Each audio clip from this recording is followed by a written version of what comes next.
মায়ের গর্ভে তোমাকে 10 মাস 10 দিন সুস্থ অবস্থায় রেখেছিল।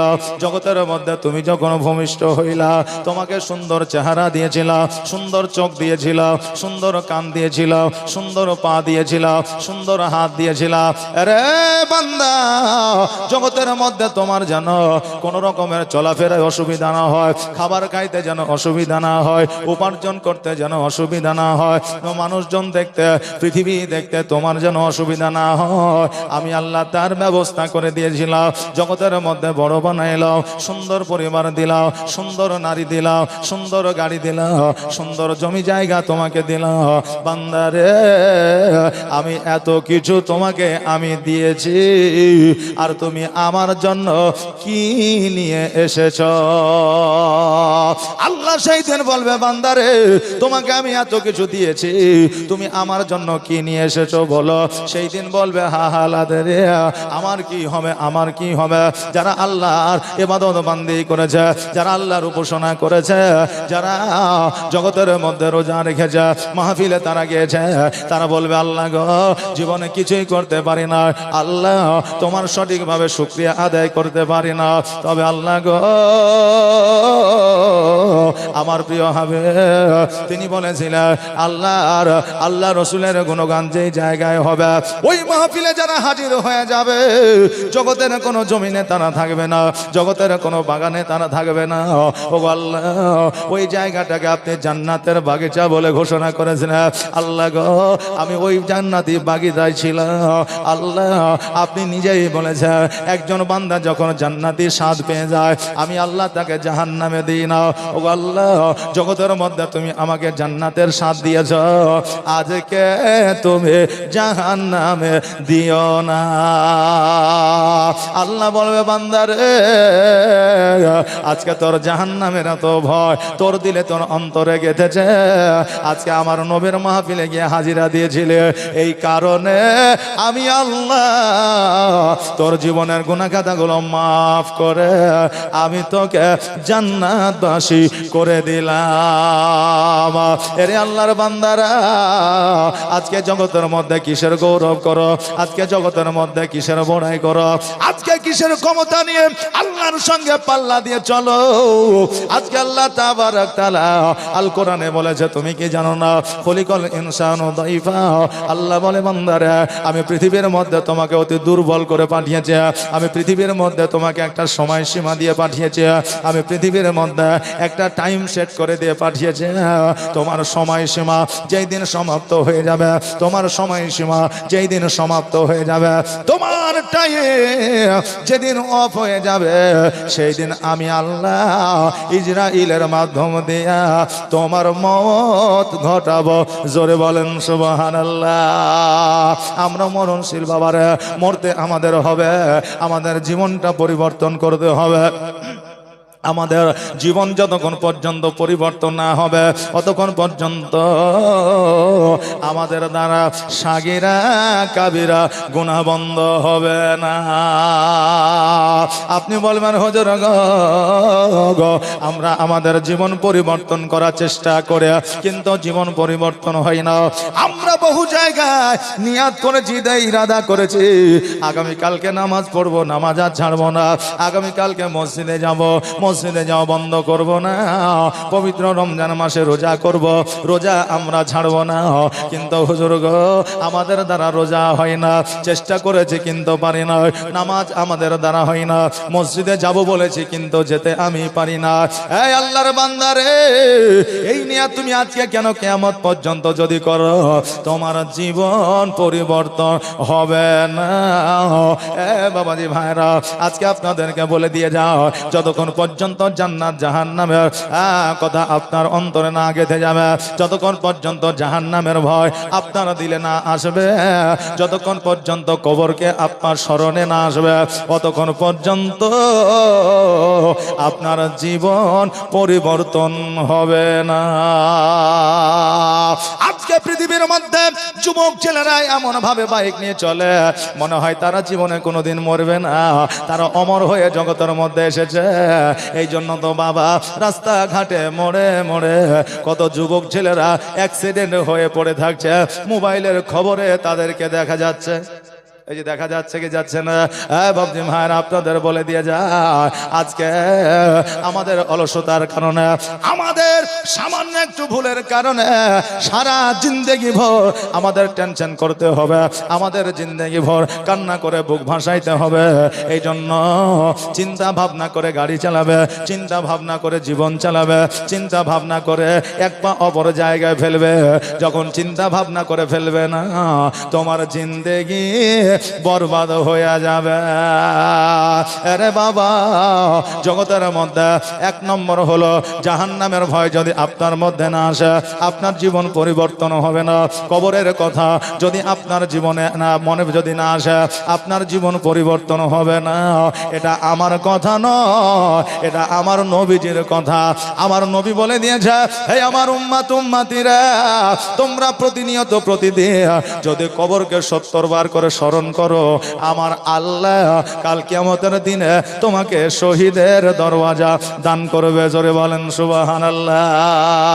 আরে বাবাজি ভাইরা, আজকে পৃথিবীর মধ্যে যারাই জাহান্নামকে ভয় করেছে, যারাই কবরকে ভয় করেছে, তারাই মুমিনত্ব অর্জন করেছে। আজকে কোনো মানুষ পৃথিবীর মধ্যে অন্যায় করিলে তার জন্য সাজার ব্যবস্থা আছে। আপনার মোড়ল মাতাব্বর সাজা দেয়, আপনার আইন তাকে সাজা দেয়। আইনের সাজা হলো তাকে জেলখানায় 6 মাস 1 বছর 2 বছর রাখা হবে।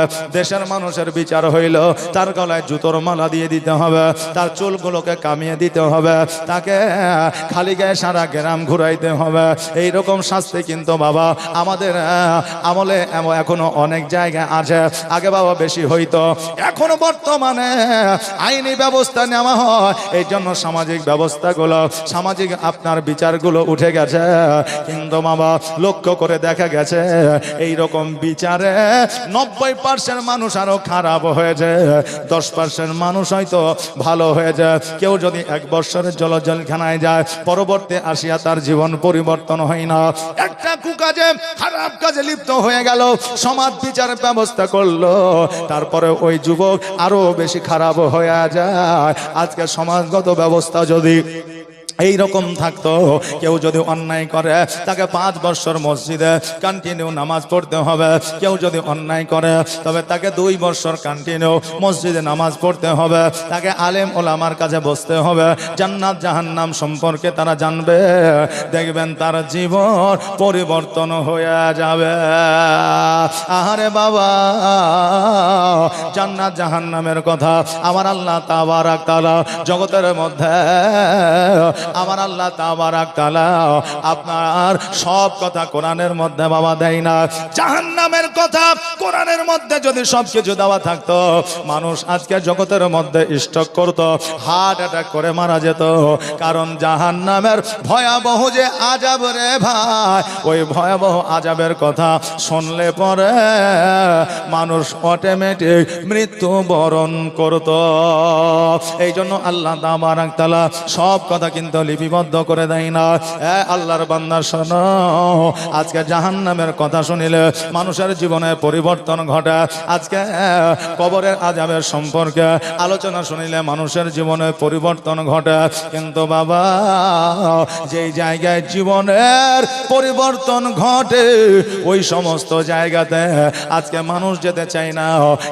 কেননা আজকে ওই জায়গায় গেলে খারাপ মানুষ থেকে ভালো হয়ে যাবে। এই জন্য মানুষ বর্তমানে ভালো হইতে চায় না। এই জাহান্নামের কথা আমার দয়ার নবী মুস্তাফা সাল্লাল্লাহু তাআলা আলাইহি ওয়াসাল্লাম আলোচনা করতে আছে। হঠাৎ করে ওমর ফারুক রাদিয়াল্লাহু তাআলা আনহু আমার নবীজির কাছ থেকে বিদায় নিয়ে বাড়ির দিকে চলে গেলেন। 1 দিন 2 দিন 3 দিন 4 দিন 5 দিন 7 দিন হয়ে গেল, কিন্তু আমার নবীর সঙ্গে সাক্ষাতে আসে না। নবীজি আমার বলে, আরে আমার সাহাবীরা, হযরত ওমর ফারুক রাদিয়াল্লাহু তাআলা আনহু আমার দরবারে আসে নাই, আমার কাছে আসে নাই। আজকে 5 দিন থেকে 7 দিন হয়ে গেল, কি কারণে আসে না? একবার খোঁজ নিয়ে দেখো, একবার খবর নিয়ে দেখো। সাহাবীয়ে কেরাম গো যখন আমার হযরত ওমর ফারুকের বাড়িতে পৌঁছে গেল, লক্ষ্য করে দেখছে যেন আমার ওমর ফারুক বিছানাগত হইয়া আছে। একবার আওয়াজ দিয়ে বলা যাবে না সুবহান সুবহানাল্লাহ। একবার মহব্বতে একবার বলা যাবে না ইয়া রাসূলুল্লাহ? আর একটা আওয়াজ দিয়ে বলা যাবে না ইয়া রাসূলুল্লাহ? যে মাশাআল্লাহ শোনা যাচ্ছে না, আর একটু আওয়াজ দিয়ে বলেন ইয়া রাসূলুল্লাহ। হে বেরাদার সাহাবায়ে কেরামগণ, হযরত ওমর ফারুক রাদিয়াল্লাহু তাআলা আনহুর কাছে যাইয়া বলে, এ ভাই শোনো, আজকে আমার নবী মুস্তাফার দরবারে তুমি যাও না, কারণটা কি একবার বলো? বলে আমি বড় অসুস্থ, বিছানাগত হয়ে গেছে, উঠতে পারি না, শরীর যেন চলে না, আমার মাথায় যেন কাজ করে না। সাহাবায়ে কেরামগণ আমার নবীজির কাছে গেল, যাওয়ার পরে বলে ইয়া রাসূলুল্লাহ, হযরত ওমর ফারুক রাদিয়াল্লাহু তাআলা আনহু অসুস্থ হয়ে আছে। নবী আমার সেই সময় ওমরের কাছে গেল, ওমরের বাবা ট্রিটমেন্ট করলো, চিকিৎসা করলো।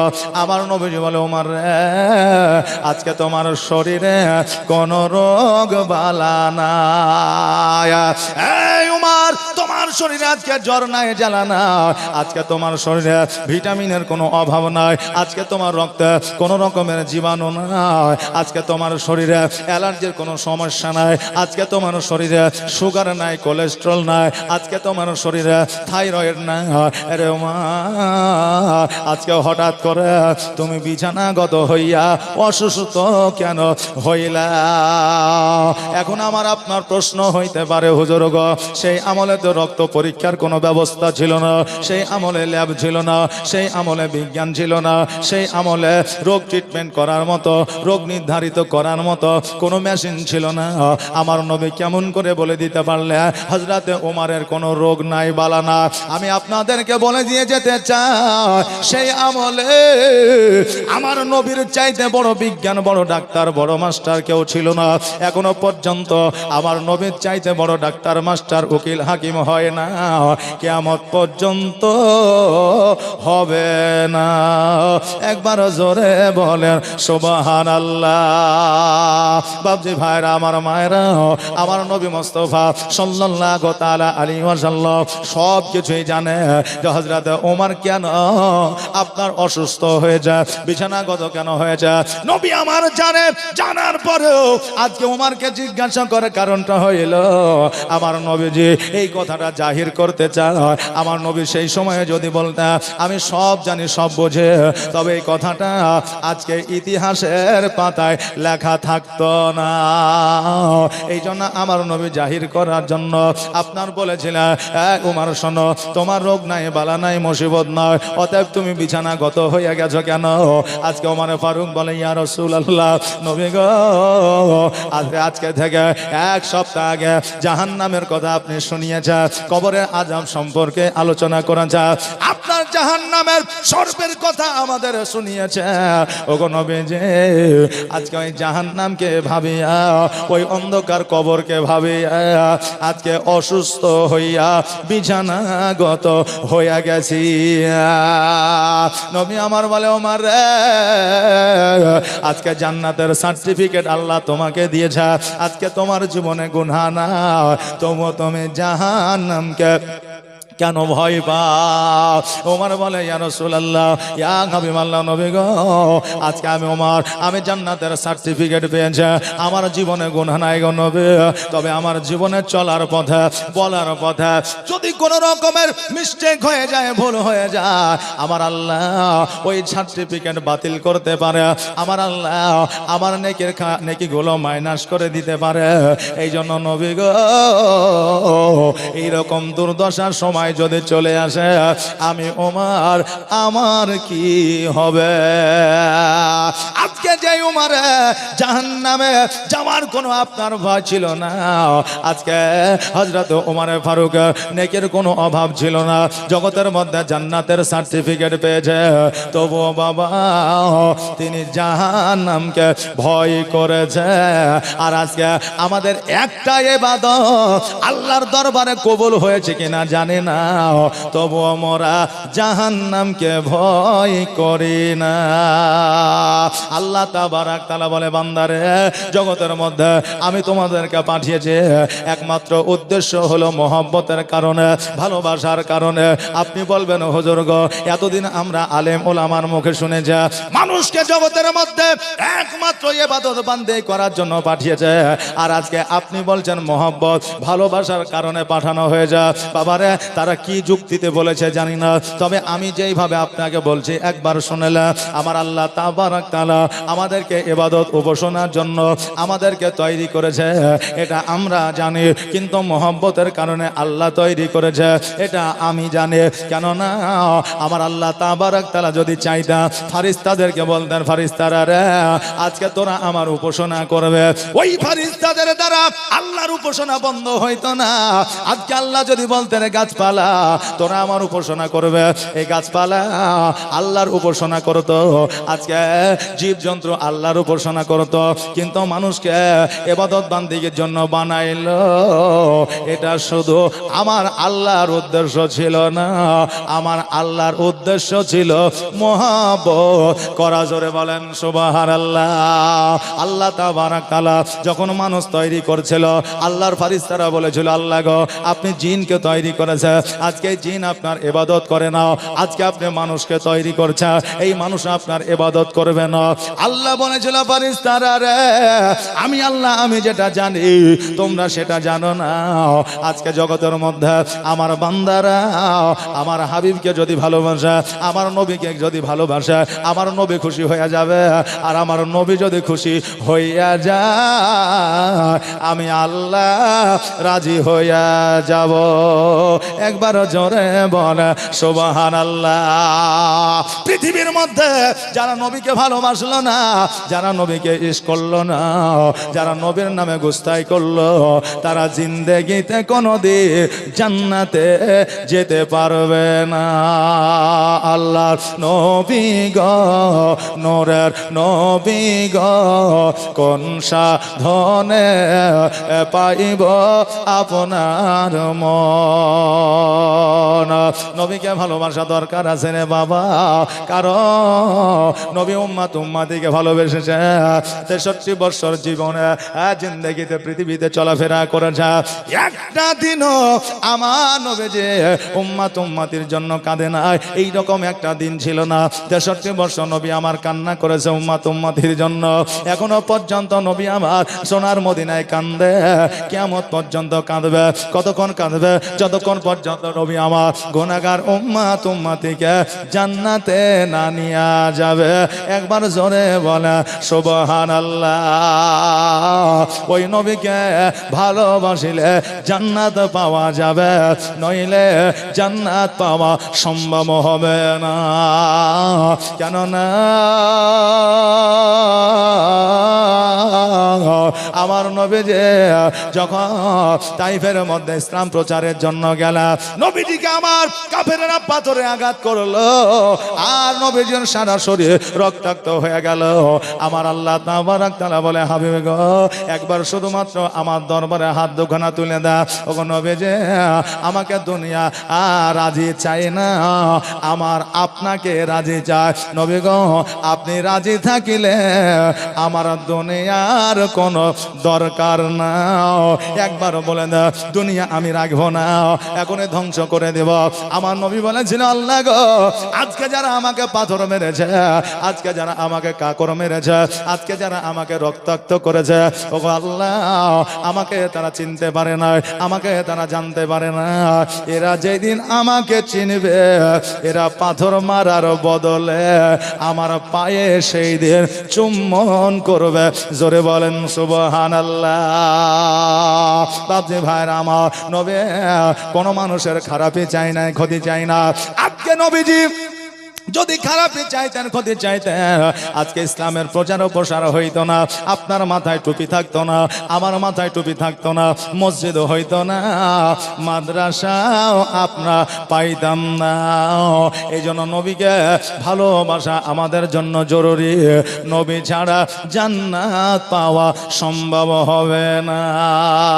আল্লাহ নবী গো নূরের নবী গো কোন সাধনে পাইব আপনার মন আর পাইলে আপনার দর্শন ধন্য হইবে আমার জীবন চাই না নবী আমি সাত রাজারে ধন আল্লাহর নবী গো নূরের নবী গো কোন সাধনে পাইব আপনার মন আর পিতা আপনার আবদুল্লাহ মাতা আপনার আমিনা দুধমা আপনার দাইমা হালিমা আর পিতা আপনার আবদুল্লাহ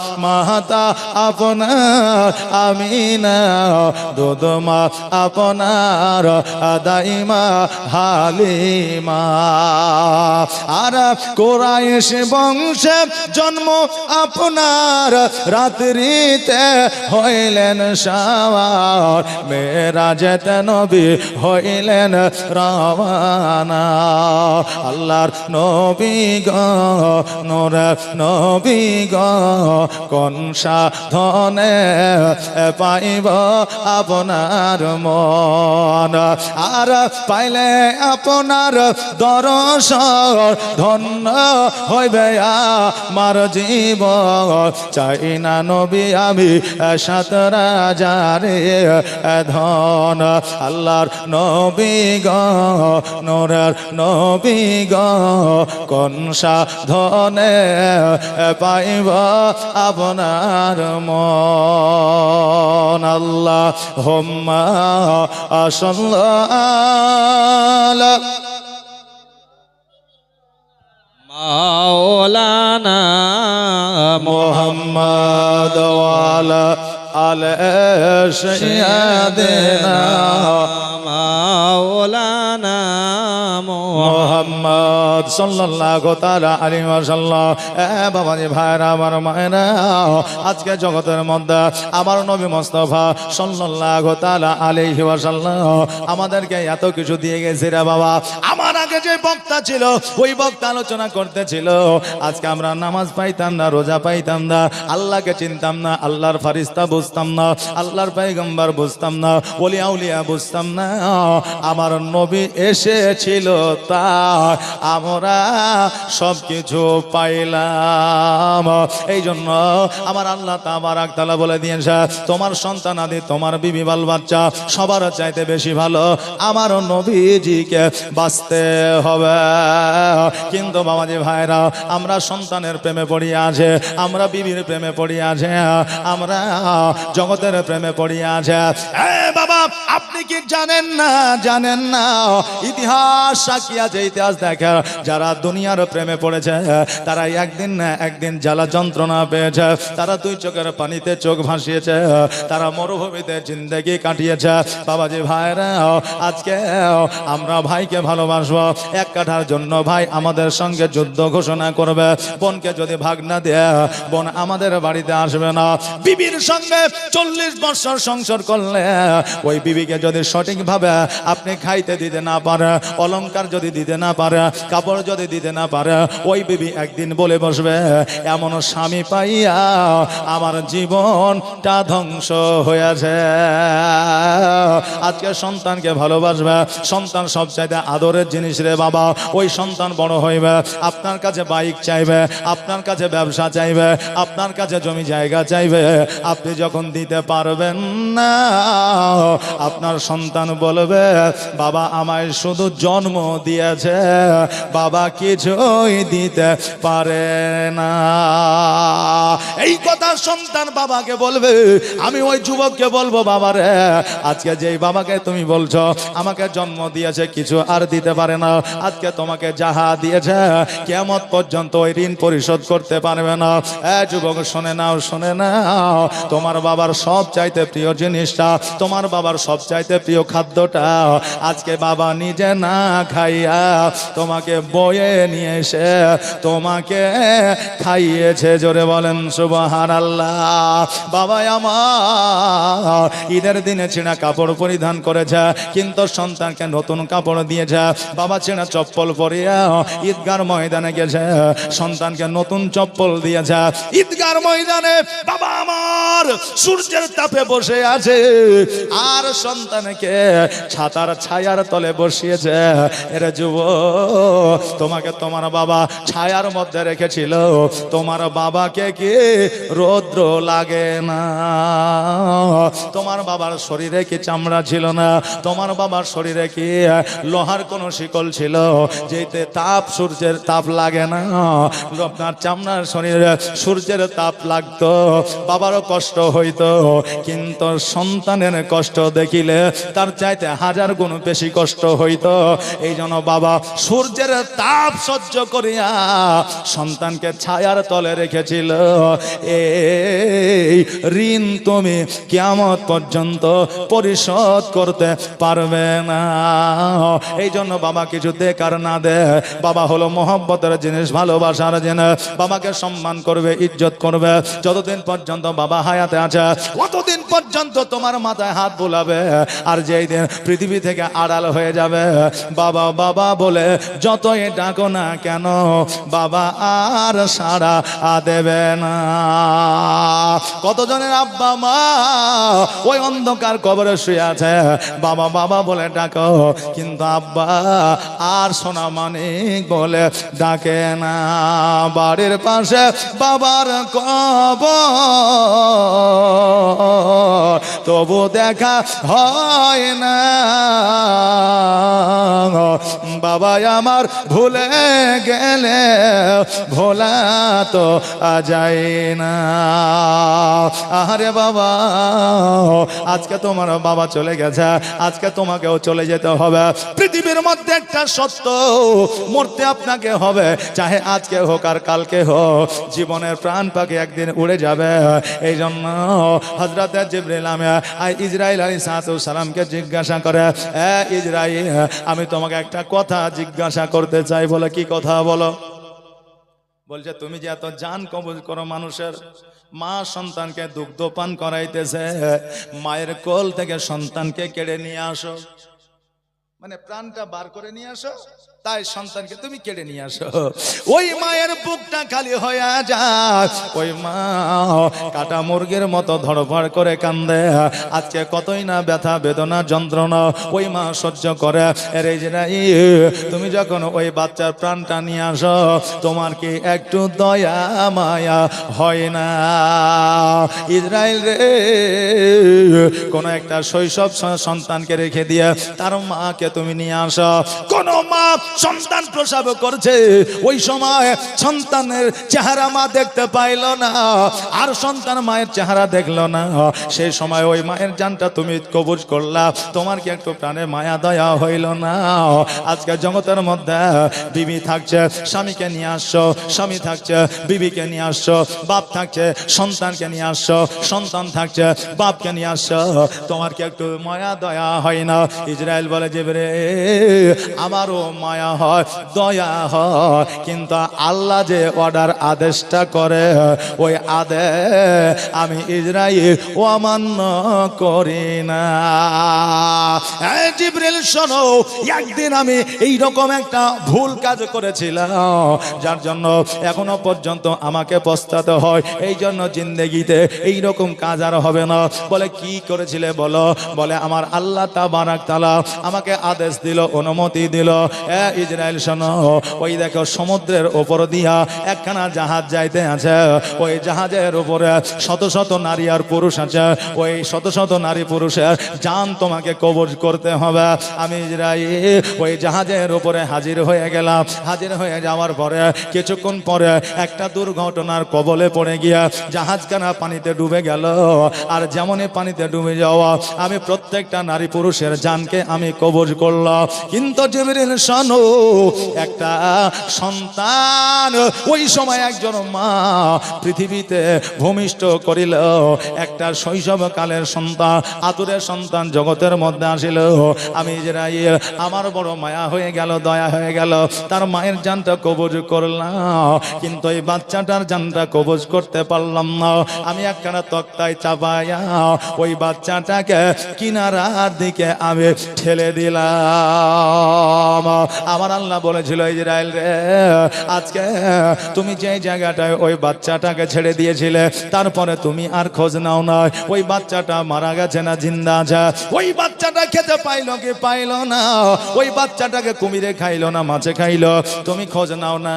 এর ইজরাইল, তুমি যে দয়া মায়া করে ওই বাচ্চাটাকে ছেড়ে দিয়েছিলাম, আজকে তোমার দয়া মায়া যেই জায়গায় শেষ হয়ে যায়, আমি আল্লাহ আমার দয়া মায়া ওই জায়গা থেকে শুরু হয়ে যায়। ইজরাইল রে, তুমি যেই জায়গায় বাচ্চাটাকে ছেড়ে দিয়েছিলাম, আমি আল্লাহ তাকে এক সপ্তাহ ধরে আমি তাকে খাবার দিয়েছিলাম, আঙুলে দুইটা আঙুলে, হাতের মধ্যে একটা আঙুলে মধুর নাহার দিয়েছিলাম, একটা দুগ্ধের নাহার দিয়েছিলাম। ওই বাচ্চাটাকে খিদা লাগলে আঙুল চুষিলে দুগ্ধ পাইতো, মধু পাইতো, আর সেটাকে সে জিন্দা ছিল। ওই সমুদ্রের কুমিরকে ওই বাচ্চাটাকে খেতে দিই না, মাছকে খেতে দিই না, সর্পকে দংশন করতে দিই না, ওই বাচ্চাটাকে আমি কিনারায় লাগিয়ে দিয়েছিলাম। তারপরে জগতের মানুষ ওই বাচ্চাটাকে উঠিয়ে নিয়ে এসেছিল, এমন একটা পরিবারে তাকে দিয়েছিল, যে পরিবারটা বাদশাহী পরিবার ছিল, যার মা ছিল না, বাপ ছিল না, তাকে আমি আল্লাহ একটা বাদশাহী পরিবারে লালন পালন করিলাম। জোরে বলেন সুবহানাল্লাহ। ওই বাচ্চাটা আস্তে আস্তে বড় হইল, আর বড় হওয়ার পরে ওই বাচ্চাটা রাজত্ব পাইল। একটা রাজত্ব নয়, সারা পৃথিবী শাসন করে ওই বাদশাহ। আজকে আমি আল্লাহ তাকে বাদশাহ বানাইলাম, আমি আল্লাহ তাকে সুন্দর চেহারা দিলাম, আমি আল্লাহ তাকে শক্তি দিলাম, আমি আল্লাহ তাকে বাঁচিয়ে রাখলাম, আমি আল্লাহ তাকে রুজি দিলাম। আর আজকে ওই বাদশাহ হইয়া আমি আল্লাহ আমার সঙ্গে সে পাল্লা দেয়। জোরে বলুন নাউজুবিল্লাহ। আজকে ওই বাদশাহ আমার সঙ্গে পাল্লা দেয়। আজকে হযরতে ইজরাইল আলাইহিস সালাম বলে, আল্লাহ গো, আজকে ওই বাচ্চাটাকে আমি ছেড়ে দিয়েছিলাম, আজকে ওই বাচ্চাটার নাম কি, কোথায় থাকে, ঠিকানাটা কি একবার বললে আমি খুশি হইতাম। আমার আল্লাহ বলেছিল, হে ইজরাইল শোনো রে, আজকে ওই বাদশার নাম হচ্ছে সাজ্জাদ বাদশাহ। বলেন নাউজুবিল্লাহ। যেই বাদশাহ আমার জান্নাত দেখার পরে সে নিজে জান্নাত বানিয়েছিল, আজকে আমি আল্লাহ আমার সঙ্গে টেক্কা দিয়ে সে নিজেকে খোদাই দাবি করেছিল। ইজরাইল রে, তুমি আজকে যাকে দয়া করে ছেড়ে দিয়েছিলে, আজকে সে আল্লাহর সঙ্গে যুদ্ধ ঘোষণা করেছে। ইজরাইল বলে, আল্লাহ গো, আমি যদি জানতাম এই বাচ্চাটা সাজ্জাদ বাদশাহ হবে, আমি সেই দিন সমুদ্রে তার জানটা কবজ করিতাম। ওগো আল্লাহ, আপনি যেটা নির্দেশ করেন এটা নিশ্চয় ভালো হয়, এই জন্য আপনি নির্দেশ করে। আল্লাহ বলে, ইজরাইল, আমি আল্লাহ যেটা জানি তোমরা সেটা জানো না। ইজরাইল বলে, জিবরিল রে, সেই দিন থেকে আমি ইজরাইল, আমি সন্তানকে মায়ের কোল থেকে নিয়ে আসি, আমি সন্তানের কাছ থেকে মাকে নিয়ে আসি, কিন্তু দয়া মায়া হইলে আমার আল্লাহর আমি নির্দেশ পালন করি। বাবজি ভাইরা, আজকে যারা যে জান কবজ করে নেয় তারও দয়া মায়া আছে। আমার আল্লাহ তাবারাক তাআলা বান্দাকে এত ভালোবাসে, এত ভালোবাসে, পৃথিবীর মধ্যে একজন বান্দাকে সব চাইতে বেশি ভালোবাসে তার মা, তার বাবা। এই মা বাবার চাইতে বেশি কেউ ভালোবাসতে পারে না পৃথিবীর বুকে। আর ওই মা বাবার চাইতেও আমার আল্লাহ তাবারাক তাআলা বান্দাকে ৭০,০০০ গুণ বেশি ভালোবাসে। জোরে বলেন সুবহানাল্লাহ। তোমার মতো এত ভালো তোমার মতো মতো এত ভালো কেউ তো আমায় বাসে না, তাই তো নবী আমি তোমার দিওয়ানা। জোরে বলেন সুবহানাল্লাহ। তোমার মতো এত ভালো, তোমার মতো এত ভালো কেউ তো আমায় বাসে না, তাই তো নবী আমি তোমার দিওয়ানা, তাই তো রাসূল আমি তোমার দিওয়ানা। ও কি শুনেছি কিতাবের লেখা, নবী ছাড়াই আমার জীবন ফাঁকা গো। জোরে বলেন সুবহানাল্লাহ। একবার আওয়াজ দিয়ে বলেন নারে তাকবীর, নারে রিসালাত, সুবহানাল্লাহ। ওকে শুনেছি কিতাবের লেখা, নবী ছাড়া আমার জীবন ফাঁকা গো। নবীজিকে ভালো না বাসিলে, নবীজিকে ভালো না বাসিলে আল্লাহ পাওয়া যাবে না, তাই তো নবী আমি তোমার দিওয়ানা। তোমার মতো এত ভালো, তোমার মতো এত ভালো কেউ তো আমায় বাসে না, তাই তো নবী আমি তোমার দিওয়ানা। আল্লাহুম্মা সাল্লি। আসসালামু আলাইকুম ওয়া রাহমাতুল্লাহি ওয়া বারাকাতুহু। দুটি বাচ্চাকে পাওয়া যাচ্ছে না, ওনার মা স্টেজের বাম সাইডে দাঁড়িয়ে আছে। সুলতানা আর আমেনা, তোমরা যেখানে থাকো না কেন তোমার মা স্টেজের বাম দিকে খুঁজছে, তোমরা তোমার মায়ের সঙ্গে দেখা করো। কেউ যদি দেখে থাকেন ওনার মায়ের কাছে পৌঁছে দেন। আর যিনারা পিছনে আছেন একটু আগিয়ে বসুন, মায়েদের জায়গা হচ্ছে না, মায়েদেরকেও একটু আগিয়ে বসতে বলছি। আপনারা আগিয়ে বসুন, গেটের কাছে খুব জাম হয়ে গেছে। আপনারা সামনের দিকে আগিয়ে আসুন, যারা পিছনে আছেন আগিয়ে আসুন। সুবহানাল্লাহ।